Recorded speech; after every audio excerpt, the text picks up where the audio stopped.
Essa música agora cantada nos coloca no coração desta semana, que a gente chama de Semana Santa, às vezes Semana da Páscoa. A Páscoa, para nós, é a ressurreição de Jesus. A Páscoa foi um mandamento perpétuo para os judeus, não o é para os cristãos. Uma vez que Jesus, ao celebrar a última Páscoa e a primeira ceia, nos ensinou que todas as vezes que nos reuníssemos, devíamos celebrar a ceia. Hoje seria, no calendário nosso, todo primeiro domingo, celebrarmos a ceia, mas deixamos para semana que vem. Vamos celebrar no culto das 9, das 11 e das 19, porque vamos falar da ressurreição de Jesus.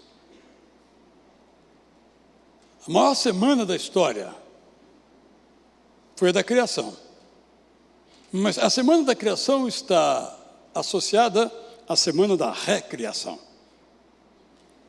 A última semana de Jesus, antes da sua ressurreição, é a segunda grande semana da história. É difícil saber se foi mais importante do que a primeira da criação, porque não haveria segunda se não houvesse a primeira, e a primeira não teria sentido sem a segunda. Então, as duas semanas são as duas grandes semanas da história. E se tornou grande porque culminou no domingo pela manhã, como ouvimos agora na música, na ressurreição de Jesus. Por isso eu dei a essa mensagem o título de Querigma.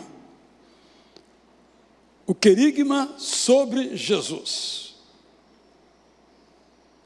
Quando eu cheguei ao Seminário Teológico Batista Sul do Brasil, em 1972, fevereiro, eu não sabia grego, nem tinha estudado ainda, acho que nem tinham as aulas ainda começado. Eu fui à biblioteca e achei um livro lindíssimo, o título, em inglês, Querigma and Myth. Bom, myth, todo mundo sabe que é mito, não é? Precisa de grande esforço. Mas querigma. Aí eu saí perguntando com o livro na mão, acho que era uma capa verde de um teólogo muito importante chamado Rudolf Bultmann, quem sabia o que era querigma? E ninguém sabia o que era querigma. Então eu li o livro. Não entendi nada. Primeiro o inglês, que eu dominava pouquíssimo. Segundo, a temática do autor, para um iniciante em teologia, aquilo era literalmente grego. Mas eu sou persistente e li até o fim. E aprendi algumas coisas, com o dicionário do lado, obviamente. E essa palavra realmente é o centro de todo o Novo Testamento. Querigma quer dizer pregação, proclamação, anúncio. E o verbo, no grego, kerusso, quer dizer prego, proclamo, anuncio. Basicamente, esses significados. E a pergunta é, nós cristãos sabemos qual é o querigma sobre Jesus? Se alguém nos perguntar, não talvez, obviamente, na palavra grega, mas qual é o resumo da mensagem de Jesus, nós saberemos responder? Eu espero que sim, estou certo que todos aqui saberiam responder. Mas se nós voltarmos do tempo, nós veremos que quando os nossos primeiros irmãos na fé, os apóstolos, os seguidores de Jesus, eram 11, 12, 120, 500, e o número foi crescendo, eles não tinham toda a Bíblia, até por questões tecnológicas e porque também o Novo Testamento estava sendo escrito por eles. Então eles só liam o que nós chamamos de Antigo Testamento. Como saberiam o querigma? Lendo o Antigo Testamento e captando as promessas messiânicas. Jesus virá. E ele veio. Mas quais as palavras sobre ele? Os apóstolos começaram então a fazer o querigma, o anúncio, a proclamação, o resumo. E um desses está em Atos capítulo 2, versos 14 a 36. Se você aguenta tantos versículos em pé para a leitura, pode ficar. Mas se não aguenta, pode ficar sentado também, dá no mesmo, ok? Fique claro? Quem puder, fica em pé. Quem não puder, eu não vou olhar de cara feia, até porque minha cara é bonita, é bela. Há controvérsias. Atos 2,14. Eu vou ler na versão Prazer da Palavra. Pedro então ficou em pé, ao lado dos outros 11 apóstolos de Jesus, levantou a voz e disse: ouçam todos vocês, os que são daqui de Israel e os que estão nesse momento em Jerusalém. Quero que prestem atenção no que vou lhes dizer, para que saibam a verdade. Nós não estamos bêbados, porque nos versos anteriores, os acusadores, vendo aquela expressão ali de fé, quando o Espírito Santo capacitou a igreja com poder, disseram que eles estavam bêbados. Sabe que horas são? São 9 horas da manhã. Não temos como estar bêbados. O que está acontecendo é exatamente o que foi profetizado por intermédio do profeta Joel. Pedro então agora cita o capítulo 2, versos 22 e 23 de Joel, na íntegra. Depois dessas coisas, eu derramarei meu Espírito Santo sobre toda a humanidade. Seus filhos e suas filhas profetizarão, os idosos farão projetos e os jovens terão visões. Derramarei meu Espírito Santo sobre todos, inclusive sobre os extremamente pobres. No final, antes que venha o dia do julgamento final, mostrarei a todos o meu poder. Haverá derramamento de sangue e incêndios. A luz do sol desaparecerá e o brilho da lua se ofuscará. Então, quem reconhecer o poder do Deus eterno será salvo. Como Deus eterno prometeu, os salvos estarão no monte em Jerusalém. Os que tiverem aceito o convite divino sobreviverão. Palavras de Joel. Pedro retoma: escutem, israelitas, eis o que tenho para lhes dizer. Jesus de Nazaré foi um homem aprovado pelo Deus eterno. Vocês viram as maravilhas, os milagres e as coisas extraordinárias que ele realizou diante dos olhos de vocês. Foi o Deus eterno quem fez essas coisas por meio de Jesus, e disso vocês mesmos sabem. E o que fizeram? Vocês o mataram, crucificando-o por meio de homens perversos. Nada disso estava fora do plano do Deus eterno, que tem tudo sob o seu controle. O Deus eterno ressuscitou Jesus, livrando-o de ser derrotado pela morte, porque era impossível que a morte o vencesse. Sobre essa experiência, há muitos séculos Davi disse, aspas, o Deus eterno está sempre pronto para me ajudar. Ele me cerca com o seu cuidado e por isso prossigo em segurança. Minha alegria é completa, minha alma se encanta e meu corpo todo descansa. Quando eu morrer não será o fim, não será derrota para mim. Senhor, tu me ensinas a viver. Tua presença me enche de alegria. Sim, ao teu lado, a alegria não termina jamais. Pedro aqui cita na íntegra os trechos 8 a 11 do Salmo 18. Irmãos, retoma Pedro a palavra, preciso falar sobre o nosso ancestral Davi. Ele morreu e foi sepultado. Seu túmulo está aqui em nossa terra, como sabemos. Eu já visitei o túmulo de Davi em Jerusalém.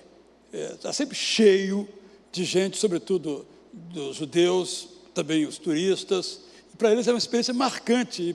Pedro registra, nós sabemos que está aqui. Visitavam aquele templo, até hoje o visitam.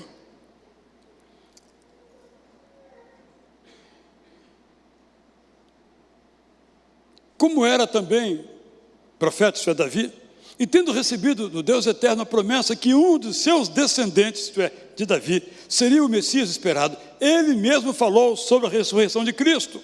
De fato, Jesus não foi deixado na morte. De fato, seu corpo não apodreceu. O Deus eterno ressuscitou, fato do qual somos testemunhas. O Deus eterno recebeu no céu e lhe deu todo o poder. Tendo recebido do Pai Celeste a promessa da vinda do Espírito Santo, foi ele que fez essas coisas que vocês estão vendo e ouvindo. Davi, que não subiu ao céu, afirma no Salmo 110:1, o Deus eterno disse ao Messias, muito tempo antes de este vir à terra, continue aqui comigo, até que eu envie ao mundo. Portanto, esteja todo o povo de Israel certo de uma verdade absoluta. O Deus eterno demonstrou que esse Jesus a quem vocês crucificaram é o Salvador e Messias de todos. Amém? Irmão, pode, por gentileza, se assentar. Esse sermão de Pedro resume, portanto, o querigma, a pregação, a proclamação, o anúncio, a mensagem, o conteúdo sobre Cristo em toda a história do cristianismo.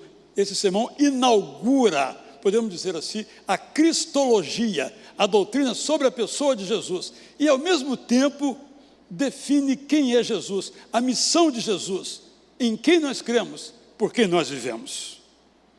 Quero destacar algumas linhas aqui. 2:22. Jesus de Nazaré, ou Jesus o Nazareno, foi um homem aprovado pelo Deus eterno. Essa palavra homem aqui pode às vezes gerar alguma confusão. Porque quando nós lemos toda a Bíblia, nós vemos que ele era homem. 100% homem. Jesus era 100% homem.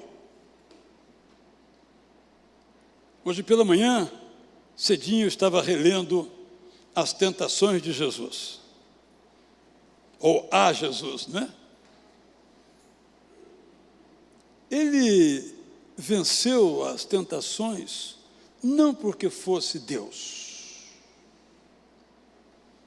Moleza, qualquer um vence a tentação. Ele venceu as tentações sendo homem, porque Deus é impossível de se tentar, mas a um homem sim. Então Jesus era 100% homem. Claro que lendo o resto nós vemos que também ele era 100% divino. Aí é um nó na cabeça, ok, o nó fica aí. Não é o nosso objetivo aqui agora tratar desse assunto, mas Jesus era 100% homem e 100% Deus. É o que a Bíblia nos diz. Esse homem foi aprovado por Deus. Isto é, tinha o selo de aprovação de Deus. No batismo, quando o céu se abre, ou o céu clareia todo, ouve-se uma voz do céu, dizendo o quê? Eis aí o meu filho amado, em quem me comprazo, em versões antigas, ou em quem tenho muita alegria. Jesus foi aprovado por Deus antes de vir, foi aprovado por Deus depois de ter voltado para casa, foi aprovado por Deus durante o tempo que viveu aqui 100% humano. Essa é a cristologia, esse é o querigma, este é o anúncio, esse é o conteúdo sobre Jesus. Segunda frase, verso 24, 2:24. Pedro diz que Jesus foi morto por crucificação, por meio de homens perversos. Mas o Deus eterno ressuscitou Jesus, livrando-o de ser derrotado pela morte, porque era impossível que a morte o vencesse. A tradução clássica diz que ele venceu a agonia da morte. Em grego, odinas tou thanatou. De fato é agonia, angústia da morte. Mas ele morreu.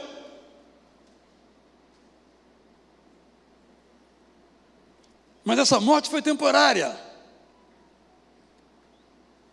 Porque a vitória definitiva foi a ressurreição.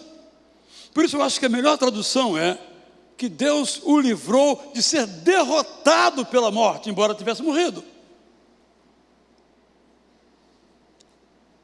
Então, Pedro nos diz que ele foi morto, mas ele não perdeu para a morte, porque ele foi ressuscitado. O Deus eterno ressuscitou Jesus. Essa é a parte, em segundo lugar, do querigma sobre Jesus. É isso que os apóstolos criam sobre Jesus, que os crentes de Jerusalém criam sobre Jesus. É isso que nós temos que crer sobre Jesus. Aprovado por Deus, morto, porém ressuscitado.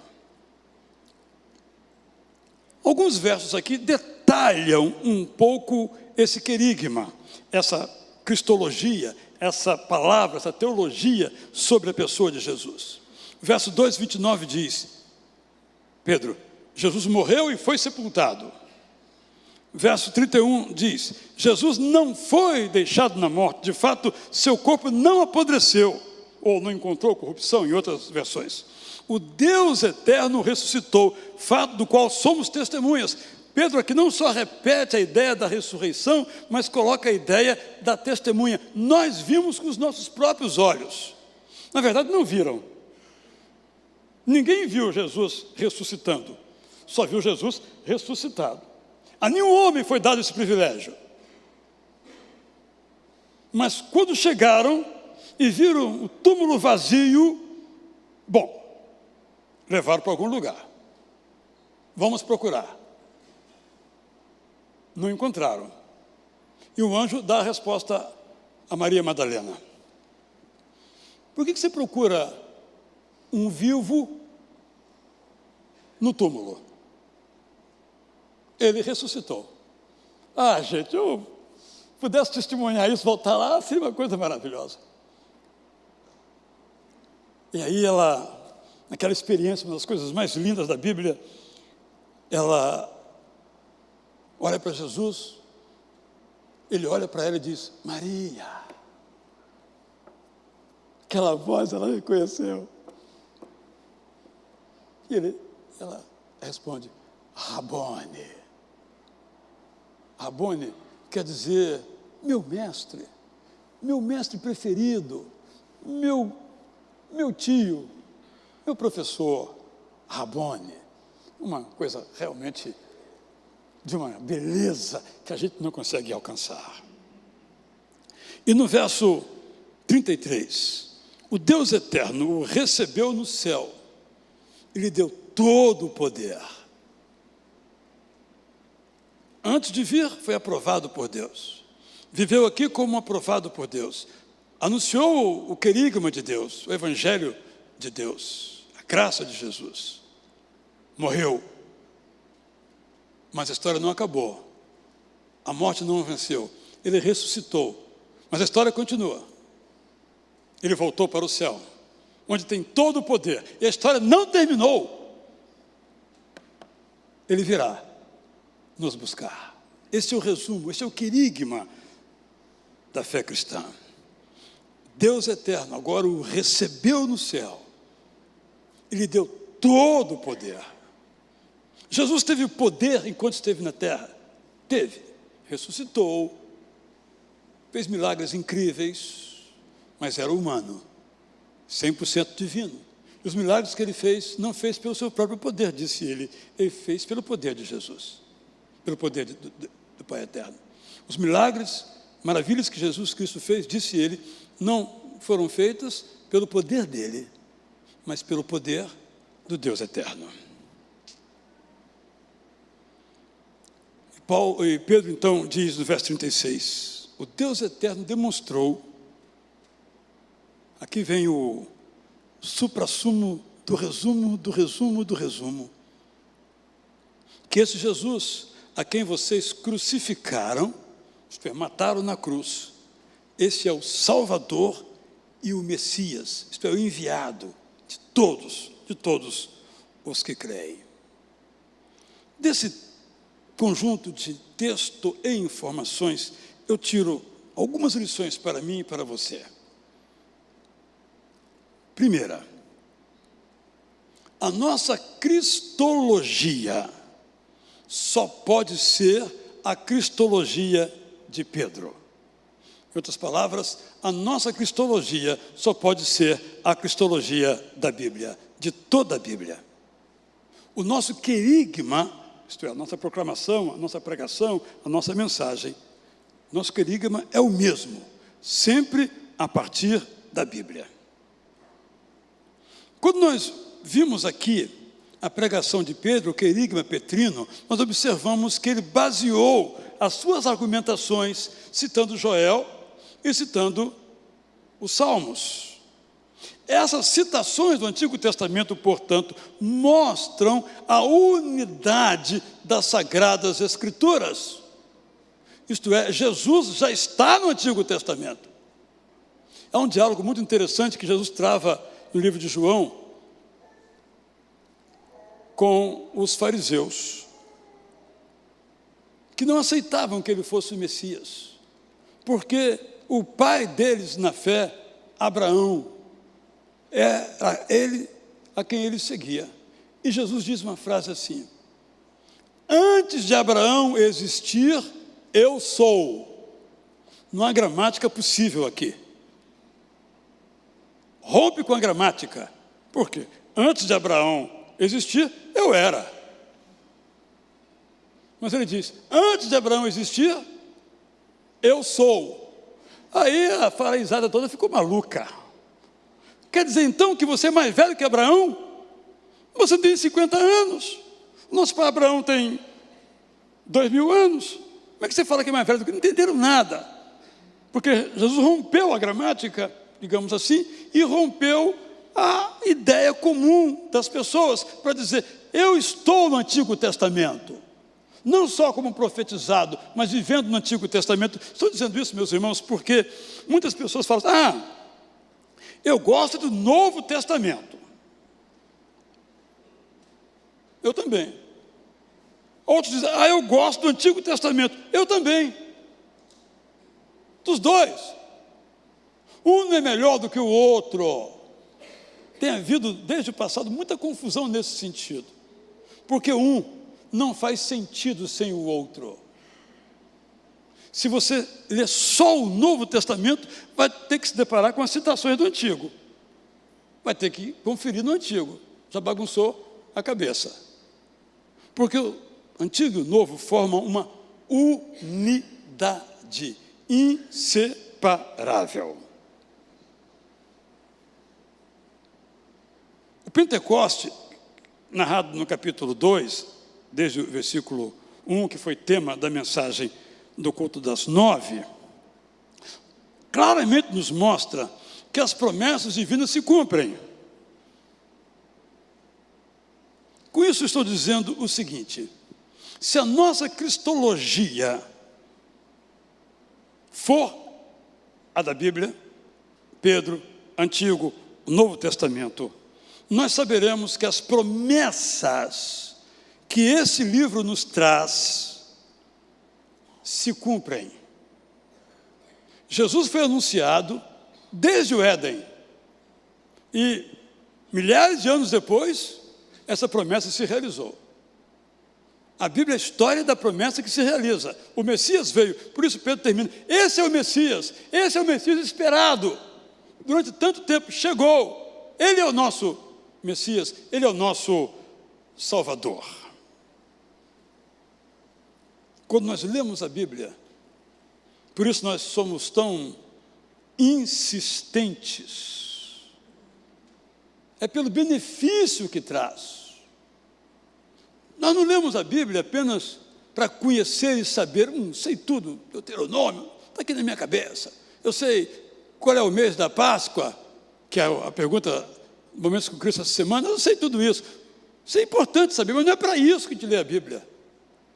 Isso faz parte para nos apropriarmos daquilo que realmente importa. Nós lemos a Bíblia para nós virmos e entendermos que as promessas se cumprem, porque foram feitas por aquele que pode cumpri-las.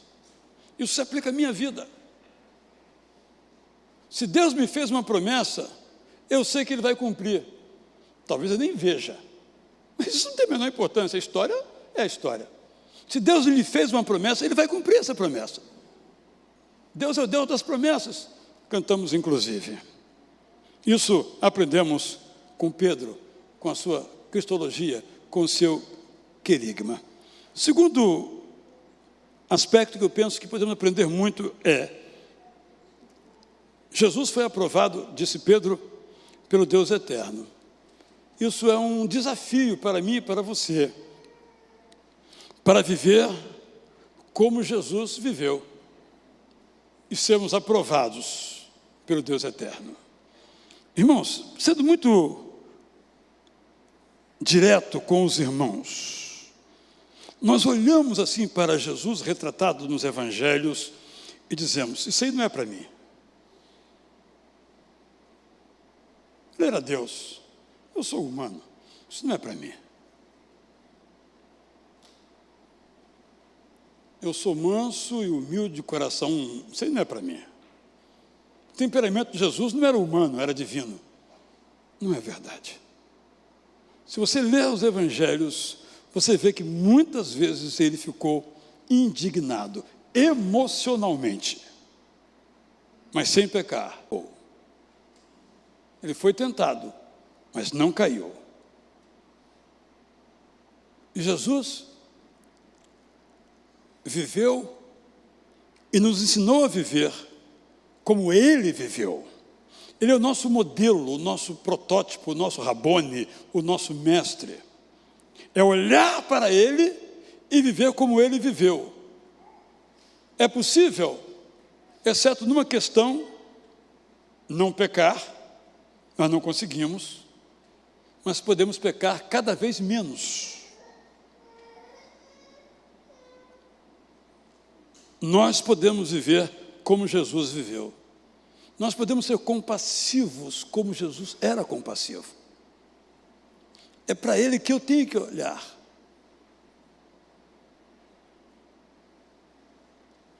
Quando nós lemos o livro de Neemias, nós ficamos assim um pouco assustados, que ele faz algumas orações no livro de Neemias, e basicamente ele está dizendo o seguinte: olha, Senhor, tu sabes que eu caprichei, fiz tudo bonitinho, agora eu quero a minha recompensa. Português curto e grosso, a gente reprova o Neemias, mas nós fazemos a mesma coisa, certo? O que eu quero destacar no Neemias é a coragem dele. Você olhar para o Deus eterno e dizer: Senhor, eu caprichei, hein? Eu fiz direitinho, hein? Mas eu acho que nós temos que ter essa ousadia, essa coragem, essa intrepidez. Não recebemos os mandamentos? Então vamos praticá-los. Senhor, eu fiz a minha parte. Me aprova aí. Dá um 10 para mim aí. Se nós vivemos como Jesus, vai ser: eis aí meu filho amado, minha filha amada, que me dá muita alegria. Terceira mensagem que eu tiro: que todos os eventos da nossa vida estão sob o controle de Deus, até as ruins. Se nós crermos nisso, bye bye ansiedade, né? Essa coisa que nós todos, né, sentimos numa viagem, numa consulta médica, numa entrevista, nós já queremos dizer como deve ser. Até ser, sem saber o que será, a gente sofre, a gente chora, a gente se esguela, não é verdade? Se arrebenta todo, fica até doente, não é verdade? Mas se eu creio, Pedro mostra claramente isto, que Deus tem o controle de todas as coisas. Se o meu diagnóstico for A, Deus está no controle. Se for B, Deus está no controle. Eu desejo A. Graças a Deus que é o A. Hoje aqui mesmo alguém me contou que foi A na sua vida. Ótimo. Mas pode ser B ou C. Pode ser o que nós não queremos. E aí a ansiedade aumenta. Eu não fiquei ansioso à toa. A coisa era feia mesmo. Então eu tive a razão de ficar ansioso. Aí a ansiedade aumenta. Mas se todos os eventos da minha vida estão sob o controle de Deus, até aquelas que eu não gosto, a diferença é plena. E Pedro usa uma imagem aqui sobre o homicídio de Jesus, o cristocídio, digamos assim. Olho de Deus, mas foi uma decisão humana. Claro, é uma questão teológica profunda esta, que não trataremos aqui, obviamente. Isso é para o culto das 5 horas da tarde. E que eu tenho 5 horas para explicar uma frase. 1 hora para explicar uma frase. Aqui eu tenho 1 minuto para explicar uma frase. Então, mas nas 5 horas dura 1 ano, um tema. 5 horas. Então, convidado a participar lá, exclusivamente online. Pedro está dizendo o seguinte, olha, vocês pensam que ao matarem Jesus, vocês assumiram o controle da história? Estão enganados. Ele já sabia de tudo isso. Como sabe tudo aquilo que vai acontecer na minha vida. Não quer dizer que determine a minha vida, mas sabe o que vai acontecer. Então eu posso ficar tranquilo. Há alguém que sabe o que vai me acontecer, que nem eu sei. Tudo que nos acontece está sob o controle ou sob o prévio conhecimento de Deus. O que não quer dizer que seja desejado ou planejado por Deus. Isso é confiança. Há um versículo extraordinário, que alguns até interpretam de um outro modo, em que ele diz o seguinte: nenhum fio da sua cabeça caia sem que Deus saiba. Alguns interpretam assim: nenhum fio cai sem que Deus mande cair. O texto não diz isso. Que ele saiba. É o conhecimento pleno, prévio, total. Conhecimento, onisciência do Deus eterno. Pedro nos desafia com o seu querigma a confiar. Quarto e último, devemos saber que é impossível que aqueles que respondem com fé aos eventos da graça de Deus por meio de Jesus, não serão vencidos pela morte. Morreremos, a menos que Cristo volte antes, e seremos transformados. Mas a morte não encerra a nossa vida. Não tem o controle, a palavra final da nossa vida. Por isso Pedro destaca tantas vezes o ressuscitou, ressuscitou, ressuscitou. Na Semana Santa vamos ouvir morreu, morreu, morreu. É verdade, mas é mensagem incompleta. Morreu, mas ressuscitou, ressuscitou, ressuscitou. E continua a história como já mencionamos. Todo mundo tem diante de si esse pavor da morte. Nós disfarçamos de diferentes maneiras, não tem medo da morte, tem medo de sofrer, de fato um monte de coisas, muitas verdadeiras. Mas o essencial no querigma sobre Jesus é que a morte não tem poder sobre nós. A morte, que é a coisa, aspas, mais definitiva, fecha aspas, é relativa. Porque o poder absoluto é do Deus eterno. Esse é o querigma. Jesus veio ao mundo, foi aprovado pelo Deus eterno, foi morto por perversos, nas mãos de pessoas perversas, ressuscitou pelo poder do Deus eterno, está agora sentado à direita de Deus, tem todo o poder que lhe foi restituído de modo completo, 100% divino, sem ser 100% humano, agora no céu. Ele virá para nos buscar, vivos ou mortos. Esse é o querigma. Isso é o cristianismo. Esta é a graça. Então eu quero dirigir aqui um convite a que nós olhemos para esses fatos como fatos. Fatos. Não foram invenções, fatos. Pedro diz, nós fomos testemunhas. Quando contaram a Pedro e a João que Jesus tinha ressuscitado, eles pensaram, vamos lá ver esse negócio, é verdade mesmo. Não há evento na Bíblia tão testemunhado não a ressurreição, que ninguém viu, como eu já mencionei, do que o fato de que ele não estava morto. Você se lembra que quando ele se encontra, algum tempo depois, com os discípulos, Tomé diz, bom, estão falando aí que ele ressuscitou, né? Não acredito. Ninguém ressuscita, gente. Agora, se eu chegar diante dele, colocar minha mão aqui do lado dele, que eu vi lá na cruz, furado por uma lança. Se eu colocar a mão aqui na palma da mão dele, que estava furada, se eu olhar os pés dele, tiver a marca do cravo lá, aí eu acredito. Mas não foi preciso. Nada disso aconteceu. Quando ele ouviu Jesus falando, ele disse, meu Deus! É disso que estamos falando, de fatos. Não são invenções. Estou repetindo esse ponto, porque inclusive a própria história de Jesus às vezes é renarrada e negada. Mas Jesus, aquilo que os evangelhos nos contam, esse querigma, é a realidade dos fatos como ela é. Vocês sabem que quando nós lemos as histórias da ressurreição, nos evangelhos de Mateus, Marcos, Lucas e João, nós vemos que há algumas diferenças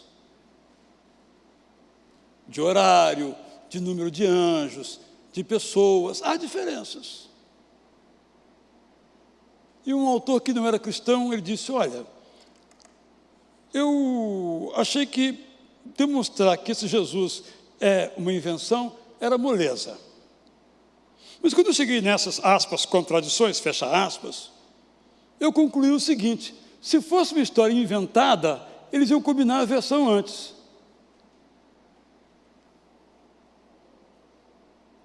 Por isso que há diferenças. Diferenças porque os narradores viram sob ângulos diferentes e momentos diferentes. Não que haja contradição. São perspectivas diferentes, olhares diferentes, momentos diferentes. Porque a ressurreição é fato. E nós temos que conviver com esse fato, porque esse fato é extraordinário. Esse fato não entra em nossa razão. Os saduceus, que diziam que não podia haver ressurreição, racionalmente estavam certos. Mas Jesus quebra isso. Por isso eu citei, antes de Abraão existir, eu já sou. Cadê a gramática? Cadê a lógica? Mas, além de ver os fatos narrados na Bíblia, eu lhe convido a ver os fatos na sua vida de Deus em ação para com você. E aí, como diz um hino antigo, né? Quantas bênçãos, quantas de uma vez, e hás de ver surpreso quanto Deus já fez. É que às vezes não temos tempo de olhar para a nossa própria vida. Mas se eu olhar para a minha própria vida, se você olhar para a minha própria vida, você vai ver as digitais de Deus. Mais ainda, diante disto, quero lhe fazer um convite. O querigma de Pedro pode ser resumido numa só palavra: graça. Graça. Palavra que quer dizer, entre outras coisas, um presente que é dado. Presente que não é uma retribuição pelo que você fez, é uma iniciativa divina. Ela se manifestou no querigma. Jesus morreu e foi ressuscitado. E tem agora todo o poder. Essa é a graça de Deus. Você foi aprovado. Você não é salvo porque é bonitinho. Você não é salvo porque é bonzinho. Você não é salvo porque é santinho. Porque se fosse, nenhum de nós seria. Eu não salvaria o Pedro não, entendeu? Pedro, advertido, negou a Jesus 3 vezes. Mas se eu olhar bem para a minha vida, eu acho que Pedro pecou pouco. Só 3, né? Eu acho que eu neguei muito mais vezes. Com isso estou querendo dizer que aceitar a graça, receber o presente. Agora, vão receber e dar chocolate. Nós vamos dar ou receber chocolate de pessoas que nós achamos que merecem. Fulano de tal é bacana comigo, né? Sempre que me vê me dá um sorriso, sempre me dá um presente, eu vou lá então compro um chocolatinho para ela. Mas isso não é graça. A pessoa mereceu, fez por onde? Graça é para quem não merece. Eu, cada um de nós. Graça é Jesus morrer na cruz por mim, sendo eu ainda pecador, para me santificar, para eu vencer o pecado, mas me ofereceu antes. Você já recebeu essa graça na sua vida? Fica aqui o convite para você. Eu quero afunilar e terminar. O resumo da mensagem de Jesus, quando ele falava, era o seguinte. O evangelista Marcos o captou logo nos primeiros versos do seu livro. Arrependam-se e creiam no Evangelho. E todos os autores dizem, arrependam-se, creiam no Evangelho, confessando os seus pecados e sejam batizados. Há uma sequência necessária, sequência muito valiosa. Primeiramente, recebemos o convite, respondemos a esse convite. Responder a esse convite significa, eu sou pecador, eu preciso da graça. Recebendo a graça, eu confesso os meus pecados, então eu sou batizado.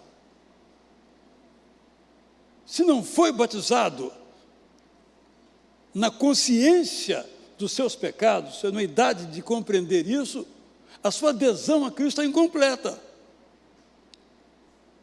Porque todos os relatos, todas as manifestações, todas as frases da Bíblia a esse respeito são: arrependam-se, confessando os seus pecados e sejam batizados. Nós vamos cantar agora, e eu quero então chamar aqui os nossos diáconos, os demais pastores, virem aqui à frente. Você ouviu o querigma sobre Jesus? Estou certo que a quase totalidade das pessoas em casa também já tomaram essa decisão no seu coração e têm procurado viver como homens e mulheres aprovados por Deus. Mas quem sabe haja aqui ou aí uma pessoa, um homem, uma mulher, um adolescente, um jovem, um adulto, um senhor, uma senhora, que tendo ouvido o Evangelho, o querigma, nunca tomou essa decisão e nunca foi batizado, talvez deixando para amanhã. Amanhã, domingo que vem. Domingo que vem. Aqui na nossa igreja, há muitos anos, tivemos um homem, irmão Manuel, já falecido, e quando eu pregava essa mensagem desse tipo, ele dizia: pastor Israel, no ano que vem eu vou me converter. Eu não entendia bem aquilo, mas depois eu compreendi. Depois foi no dia do meu aniversário, eu vou me converter. Decorreram-se alguns meses, Manuel, a esposa da irmã Cléia, também já falecida, na hora do aniversariante, ele veio e disse: hoje estou me convertendo. Achei aquilo diferente, interessante e real, muito real. Ele não adiou ad mortalitatem, ad eternum. Ele só marcou a data, porque ele já conhecia o querigma, ele aceitava o querigma, só queria juntar o nascimento biológico dele com o novo nascimento dele. Eu não sei qual é a sua história, mas se hoje você no seu coração decide então dizer: eu confesso que sendo pecador, eu aceito o querigma, a graça, eu compreendo que Jesus morreu, ressuscitou, está no céu com todo o poder, Ele é o meu Salvador, o meu Messias, o meu Deus, o meu Senhor. Eu quero viver para Ele, eu quero ser igual a Ele, eu quero viver com Ele e para Ele. Enquanto nós cantamos assentados, acompanhando aqui o coro nessa linda música, Quem tem essa decisão no seu coração pode